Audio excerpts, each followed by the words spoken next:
मुदच्यते पूर्णस्य पूर्णमादाय पूर्णमेवावशिष्यते ॐ शान्तिः शान्तिः शान्तिः। श्री स्वामीनारायण भगवाननी जय। अक्षर पुरुषोत्तम महाराजनी जय। गुणातीतानंद स्वामी महाराजनी जय। राधा कृष्ण देवनी जय। सियावर रामचंद्र भगवाननी जय। उमापति महादेवनी जय। गुरु हरि प्रमुख स्वामी महाराजनी जय। गुरु हरि महंत स्वामी महाराजनी जय।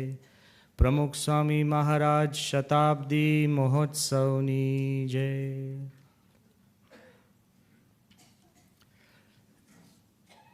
In the divine presence of Bhagwan Swaminarayan,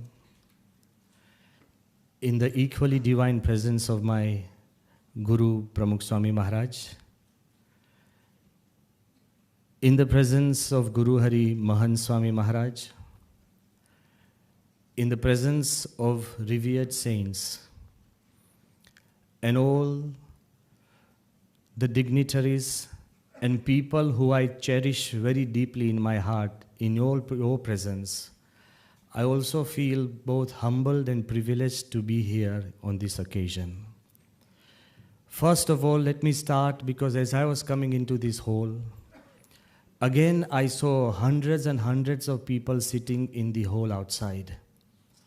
And I know there are people sitting everywhere. And I say this in all humility because I feel there are people sitting cross-legged in the halls, there are people standing. And my heart really reaches out to all of you because it's your love, it's your emotions, it's the welcome and the warmth that you give somebody that creates the environment for the spark of knowledge. You only learn from those whom you love. I can give you the best teachers, and I can give you the finest libraries. I can take you to sessions and places where everything is available at a finger touch.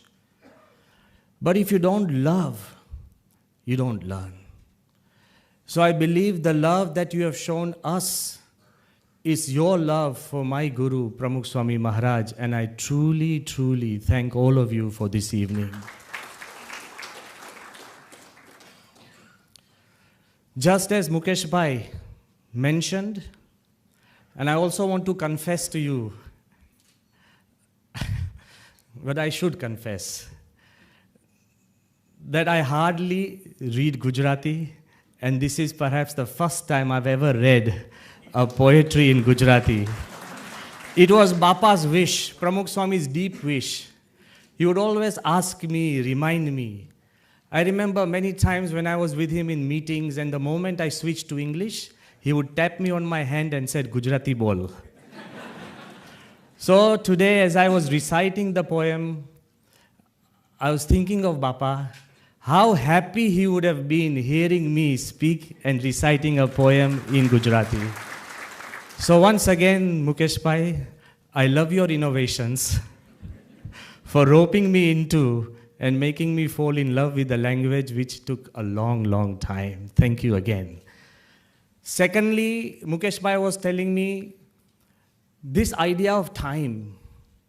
I remember about 4 or 5 months ago, I was traveling somewhere, and Mukesh Bhai phoned me as he said, we are spending this week, and the idea is celebration because 60 years of AMA week, this has happened, so we want to create life a celebration. And he started telling me that, maybe you can take a topic of celebrating life with love, celebrating life with values, celebrating life with your family. I don't know why. And I have no reason, because there was no reason why I said time.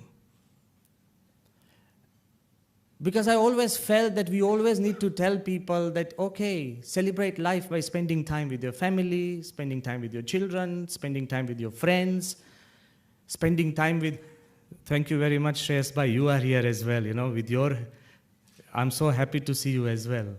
So spending time with the people you love, that would be the easiest way for me to talk about it. But that's not me.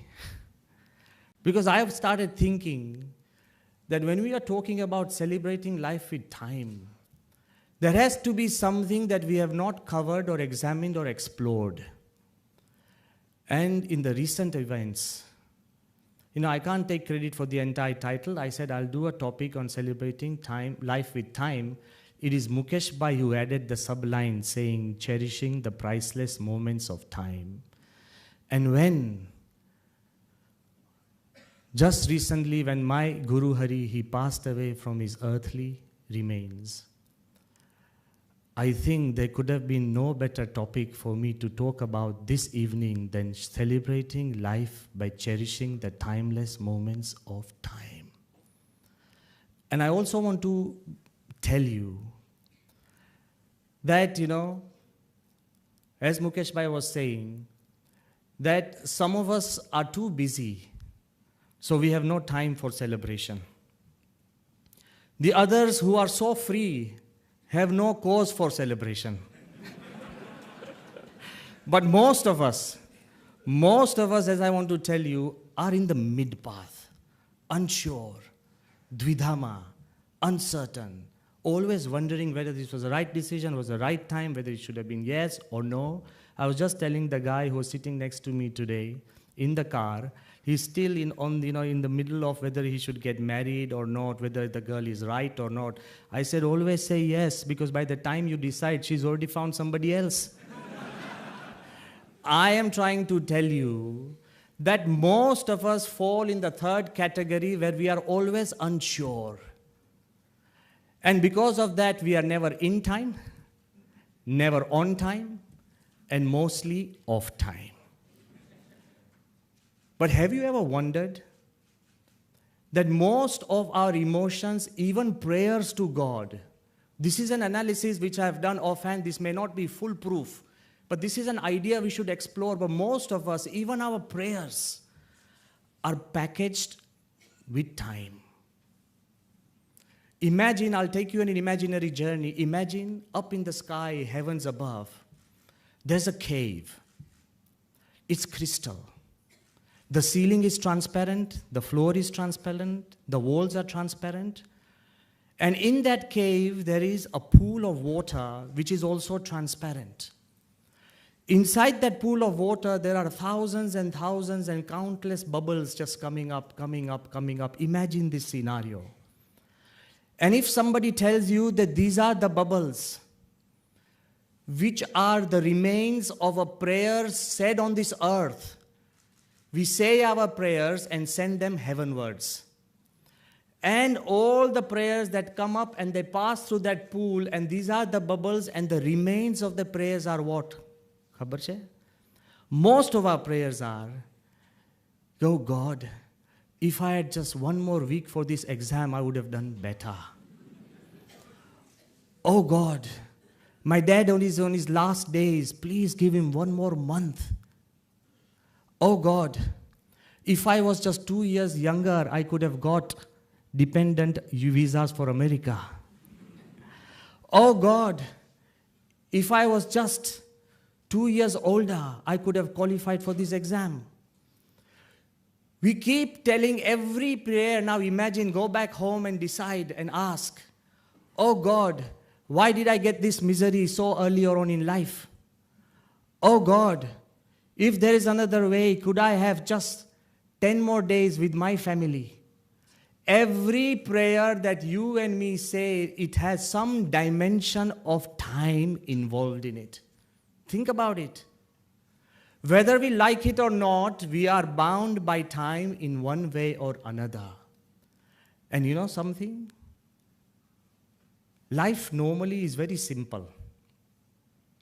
You ask it a simple question, the answer you get back is always simple. But because of our ego and arrogance, we have a habit of asking complicated questions, and the answers we get back are more complicated. Thanks to us. Let me ask you a very simple question, very simple question. What time is it? Okay, you'll say 6:30. Simple answer. Let me just help you and complicate the issue. What time is it in London? 2 p.m. In Nairobi? 4 p.m. In New York? 9 a.m. In Hong Kong? 9 p.m. In Auckland? 1 a.m. Suddenly you realize that we all live at the same moment but in different time zones. Okay, let me make it a little more complex. What year is it? The Christians would say 2000 and then comes the Hindu and he will say it's 2072. Then comes the Muslims, they would say it's 1437. The Parsis would say it's 1586. Then come the Jains, with all their humility and non-violence, they would still say it's 2542. We don't just live in different time zones. By Jove, we live in different eras. I'm telling you. And it's not just a few years apart. In some cases, centuries apart. Let me still make you think that we talk by time, we live by time, our lives are dominated and dictated by time. And still we have no clue what time is. We really don't have a clue of what time is. Let's explore it a little more. The most celebrated day, because we are talking about celebrating life with time, the most celebrated day on this earth is not your birthday. Definitely not your anniversary. Because you keep forgetting and your wife has to remind you and then you have a fight about it. So it's a day to celebrate with a fight, right? So the most celebrated day perhaps is not the Independence Day, because every country has their own Independence Day. But I think you may agree the most celebrated day on this earth would be the New Year's Day, right? Every culture, every country, every man or every person or every tribe celebrates the New Year. But look how complicated it is. I just want to really pin it through to you, very simple. Most of the Europeans, Western Europeans, they celebrate New Year in January. Fine.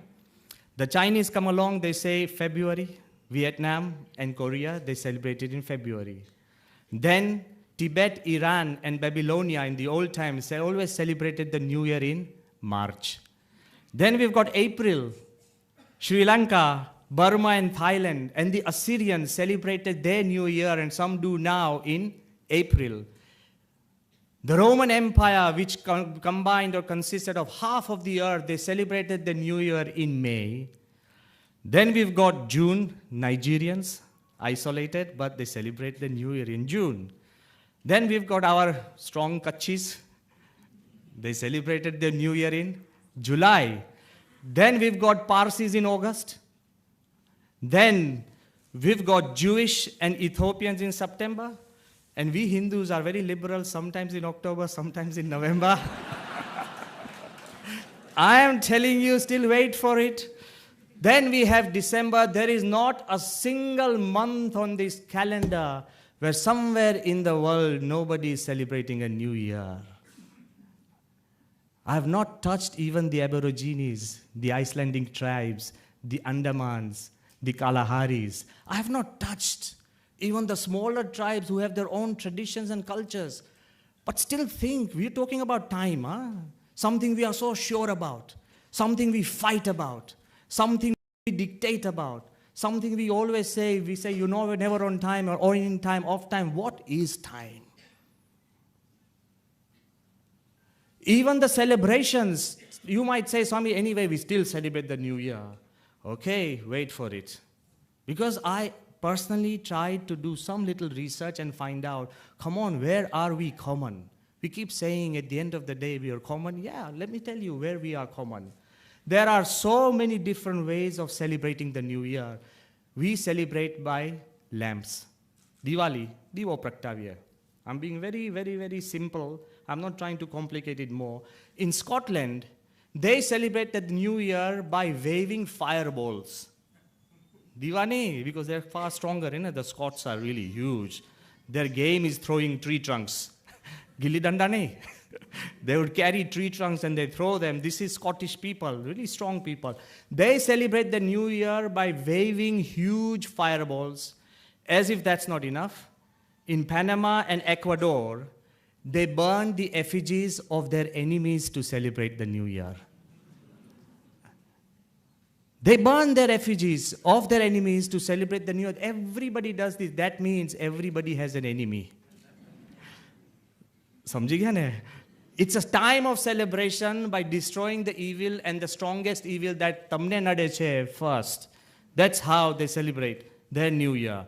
But Italy, old Roman custom, if you are on a New Year day, please don't travel through the streets of Italy. There is still a custom from the first floor or the second floor of throwing old things out, like old refrigerators, old television sets. You'll see them flying down.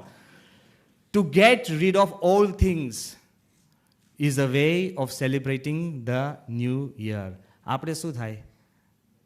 Diwali પહેલા સાફ સુફી કરીએ કે આ નથી જરૂર, આ નથી જરૂર, આ નથી જરૂર, ભેગું કરીને પછી છેલ્લે જો કે આમ તો બધું કામ લાગે એવું છે. I'll tell you, it's not just happening to you, it also happens to me. So I am trying to tell you, we try and celebrate the new year in so many different ways and systems. Italy throws old stuff out. Hungary, there's a strong belief. Then don't remove anything from your house in the new year, because if you do, the new year will make you penniless. I think the founder must be some Ahmedabadi. We have our roots in Hungary as well, but still, I am trying to tell you, these are the beliefs and cultures, traditions which go deeper than just firecrackers, fireworks, sweets, homilies. These are different and ingrained things in different cultures of different places at different times. In Spain, a very interesting custom, every Spaniard, at the stroke of 12, they would have 12 grapes in front of them. Samjhi gaya? At every shine of every gong of the 12 o'clock midnight, they would take one grape at every. There's a custom of eating 12 grapes. And why? If the grape is sweet, that month will be sweet. When you get a sour grape, that month is dangerous. You don't know which grape, what time, what sort, what is there. Ultimately, I am telling you, different countries, different cultures, there's a hordes of way of celebrating time, even the most celebrated day on this earth. But still wait for it. In Denmark, most Danish people, I'm not talking about the old, there is a custom at 12 o'clock at midnight, just before the new year, everybody climbs on chairs. To jump off chairs, Bharat bhai, to jump off chairs, the farther you jump, the better your new year. This is a custom in Denmark, and another unusual custom which people value. I'm not saying this in sarcasm, I am just trying to tell you, where are we common and how are we common, or are we really common? There is a custom which is also widespread in Denmark, that on New Year's night, Eve, everybody takes crockeries, old crockeries. There is a custom of throwing plates at your next door neighbor or your other people's doors. The more the plates you throw, and the more the fragments there are, that's how many friends you will find in the new year. Apre to bajuwaran jo tame tapeli nakho. That's how many friends become less. But look at them. This is how they're doing it in Ireland. Please, I distance myself from this custom. I'm putting a waiver. In Ireland, there's a tradition, there's a belief that on New Year's Day, The first person that comes to your home, if he is a tall, dark, handsome man, he'll bring you good luck. If the person is a red-haired woman, she's going to bring you bad luck, especially if you are married. There is a custom, this custom is an old tradition which people can't grow out or over. I don't think we believe in each one of them. We are just trying to explore how people are influenced. But at the same time, in Greece, this is for the Swaminarayans. In Greece, there is a custom that you welcome the new year with onions. So I have to also accept that. If you are in Greece, you welcome the new year with onions. So you tie an onion. આપણે બહુ ચિંતા કરવા નથી જતા. આપણે કહે ને મરચા લીંબુનો આપણો દેશ છે, ભલા માણસ ડુંગળીનો પણ દેશ છે. So in Greece, they would tie onions, and there is a custom of waking your loved ones up by hitting them gently on the head with an onion. And just as we break open the coconut, when you enter your home, you break open a pomegranate. Dadam ne vadherine, they enter their homes in Greece. Still wait for it. In Argentina, there is a custom. In Colombia, there is a custom where you will find old people, young people, children walking on the streets in their home with empty suitcases. They believe the more you walk with empty suitcases in the new year, the more travel you will have in the new year. I am telling you, look at the way people celebrate the new year. In Finland and Germany, most of the New Year's night is spent how? They take lead, sisu. They warm it on a candle. And once it's melted, they throw it in an ice bucket. The moment that lead freezes, it creates shapes. Whole New Year's night is spent in trying to interpret the shapes that you have created which will predict your future. This is how they spend the new year. But in Mexico and most Latin American countries, there is a custom. Again, I'm distancing myself from this. There is a custom in Mexico and most of the South American countries. They say your new year is determined by the color of the undergarment you wear. If you wear red, you'll get good luck. If you wear yellow, you'll find more friends. And if you wear green, you will have good health. But if you wear mixed colors, you'll get nothing. So ultimately, this is the custom. But ultimately, people have beliefs which are ingrained in their bloodstream, in their culture which they practice. And in Bali, if any one of you has ever visited Bali on a New Year's Day, and I salute them, something that we all must learn, the New Year in entire Bali is spent with just silence. Even the tourists are requested not to travel by cars. There are no cars on the road. Nobody talks. No TV programs. Everything goes into silence. The New Year is a time to reflect. It's not just time to celebrate. I believe we'll only be able to celebrate something if we have the power to reflect. Of course, I just explained to you that look at time. It is invisible. Who has seen it? Who has touched it? Who has talked to it? It is intangible. And from the amount of variety this time has created, it is actually incomprehensible. If somebody tells me, I understand time, still a concept which is actually imaginary until we find out, look, perhaps we live at a time in society that our civilization is perhaps most advanced, is considered intellectual.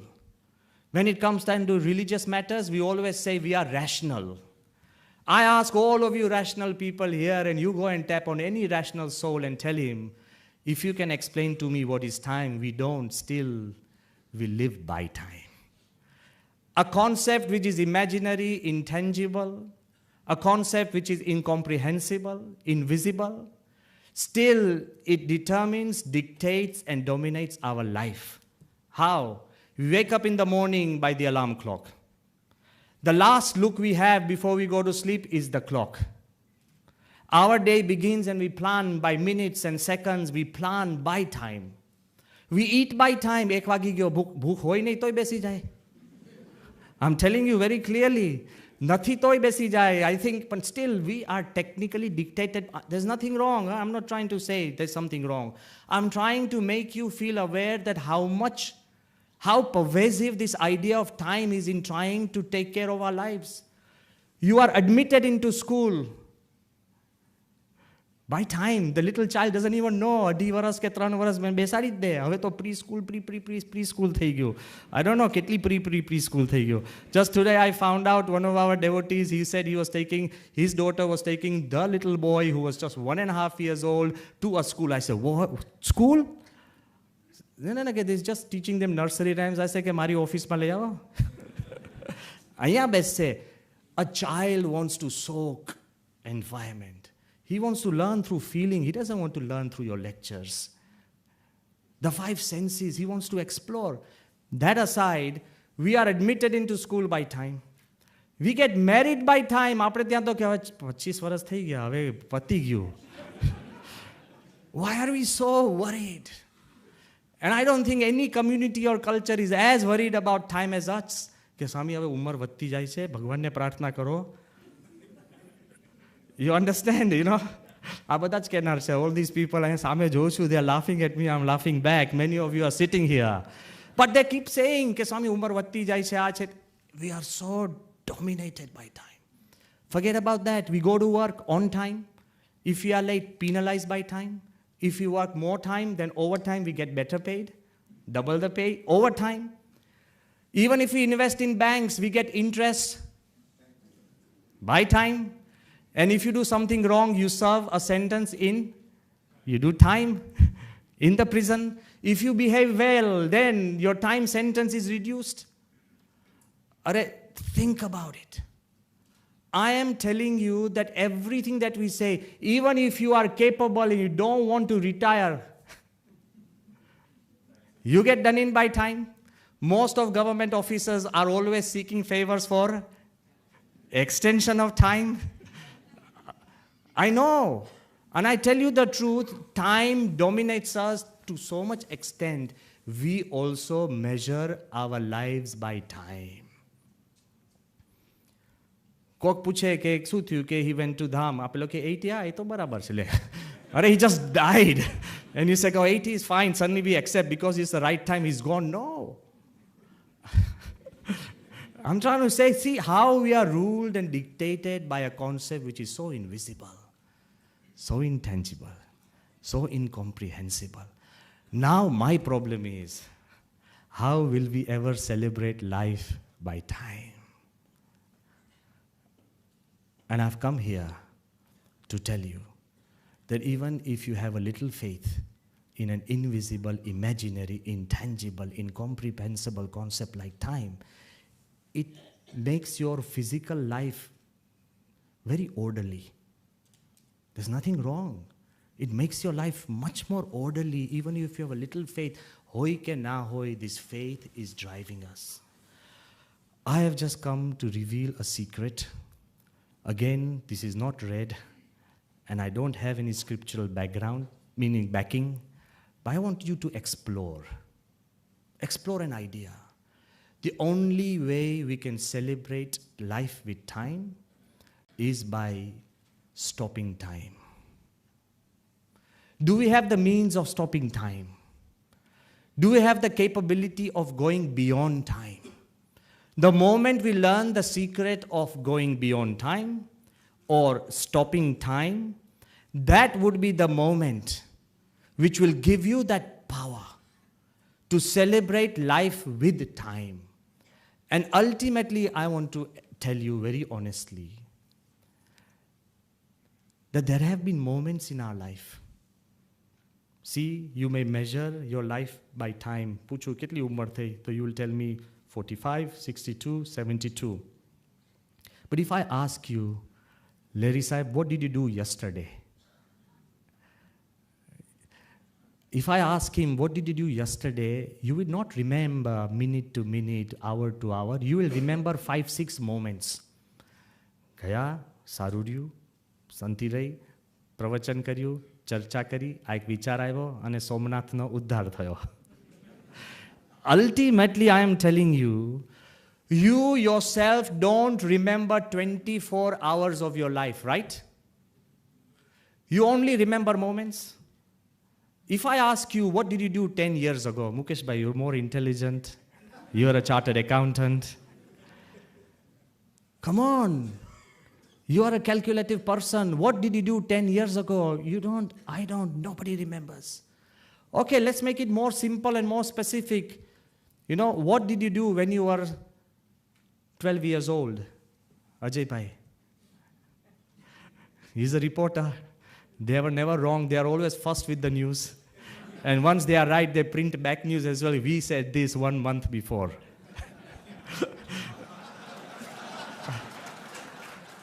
Nobody is more conscious of time before, past, present than the media people. But I'm asking you, what did you do when you were 12 years old? You don't remember. I'm telling you, if you are not bothered to remember every minute of your life, who else is? Nobody. We measure our lives by time, but we preserve our lives with moments. What you are your moments that you remember. If you don't remember anything, then technically you are nothing. Let me tell you, the most powerful thing that you possess in your heart, in your mind, are the moments of your own life. And those moments are sometimes so powerful, so overwhelming. You know, Sachin Tendulkar, one of the most successful sportsmen that India has produced, who has brought so much moments of pride for us, excitement. You know what he said? He says that all my achievements, all my life, all my moments, everything, every year passes or fades into insignificance to the one moment in 2011 in Mumbai when India won the World Cup against Sri Lanka. And when I touched the World Cup, everything else is irrelevant for me because that moment was the strongest moment I had. Whenever I think of that moment, I am back in the stadium. Look at the power of moments. Whenever I think of the feeling, I hear the crowds cheering. Even when I am down in a little bit in the dumps, whenever I think of that moment has the power to uplift me. I think you are aware where I am leading you. There is so much power in the so seeming insignificant moment of your life. It has the power. Muhammad Ali, Cassius Clay, the boxing giant who had the nerve of throwing the gold medal into the river. So clear. He was a philanthropist, whatever his other habits may have been or could have been, I'm not concerned, but he often said that not winning the World Cup, not winning the World Championship, not winning here, not this Joe Frazier fight or whatever fights he has done, he often said that when I lost somebody stole my bike. At 12 years, he had a bike. He had gone with his friends to a restaurant. Somebody stole his bike. As a very thin, scroggy little child, he started crying and complaining. Somebody said, go to the police officer and complain. The police officer, Joe Martin, he happened to be in a gymnasium. When he went into the gym, Ali writes that the smell, the sweat, the sounds, the exercise, the touch of the boxing gloves. When Joe Martin said, you are too weak, if you want to wallop the guy who stole your bike, first build your muscles and start boxing. He said, that moment was so defining for me that it changed the course of my life and everything goes back to that moment. In each of our lives, there are moments which are defining. There are moments which are uplifting. But you know, the problem with us? We are so captivated by studying the moments of celebrities. We forget that in one way or another, you yourself are a celebrity. If you go back to your own moment, then you'll find out no moment of a celebrity will uplift you. Your own priceless moments will uplift you. They have the power. And I want to tell you an example of a celebrity. Somebody, again, his life would have been whatever his life is, but I want to explain to you somebody, a great author, Oscar Wilde. His life wasn't that good, because that I have to confess as well. But if anybody has read Oscar Wilde, the master of epigrams, you know, the plays that he wrote, The Importance of Being Earnest, The Happy Prince, so many plays and so many books that Oscar Wilde has written. At the age of 26, he had become a celebrity. In his lifetime, he has written more than 125 books and 76 plays, which have become like almost bestsellers. Oscar Wilde, he was about to be jailed because in that time, he had declared that he was homosexual. So the public and society could not take it, and it was a crime in that society at that time. He was an Irishman. When he was about to be pushed into jail, all the people who loved him once, who valued him, had all gathered around him. There was a crowd, and all the crowd was shouting, booing, swearing, cursing Oscar Wilde, as if they had felt let down. Oscar Wilde writes, as I was being hustled and pushed into that cell, prison, in the middle of that crowd and shouting and cursing, there was one old man. He stepped up, lowered his head, and just lifted his hat. That single gesture of respect for me silenced the crowd. And as I went into the prison, he writes, till this day, I do not know who that man was. I do not know his name or why he did that. But I want to write to you, when all my books and plays have been turned to dust, when all my phrases have become barren, when everything I have given to the world is useless, this simple gesture of respect by an unknown man made my desert bloom. It is one moment that I can never forget because of an unknown gesture. Priceless moments are moments that bring back life into you. It may not have to be great moments by a big person, Sanman, Man. That may not be. It could be simple turns that your life has taken, maybe something by your mother, somebody by a neighbor, something by a total stranger. I am trying to tell you that by exploring the world around us, we sometimes remain most unexplored property of our life. If you start exploring your own self, you and me will discover something that is far different or something more important than you can conceive. The Greeks had a beautiful term for this, and the Greeks called it kairos. Go home, look up the word, K-A-I-R-O-S. And the Greeks call this kairos, and the interpretation and the meaning of this word is very simple. The meaning is right and opportune moment. Sometimes in life, like I said, we are dramatically overwhelmed. Sometimes we are overjoyed. Sometimes it could be a feeling of sadness. Sometimes when you lose somebody who is near you, suddenly you are overcome by grief. I'm not telling you it's just joy. It could be a very strong, powerful moment that sinks deep in your heart, and it becomes a defining moment that can change the course of your life, that can change the course of your thinking. Sometimes you feel rejected. You know, there have been times where big scientists have been rejected again and again, and from that they have grown. The Kairos moment for Mahatma Gandhi would be being thrown off the train. Remember, at Petersmaritzburg, the Kairos moment for Mahatma Gandhi could have been, I'm not saying he has written this, but the fact he was thrown off that train and the course of his life changed, and the course and destiny of India changed. We are thankful for a priceless moment. It doesn't have to be the best and the loved. It has to be the powerful. હવે તમે મને કહેશો સ્વામી મને બહુ દુઃખ પડે છે. Yes, from that pain you can find the moment. Don't tell me that only joy and happiness and smiles fill the world. There are times when you shed tears. There are times when you are shocked and overcome and overwhelmed. So the Greeks called it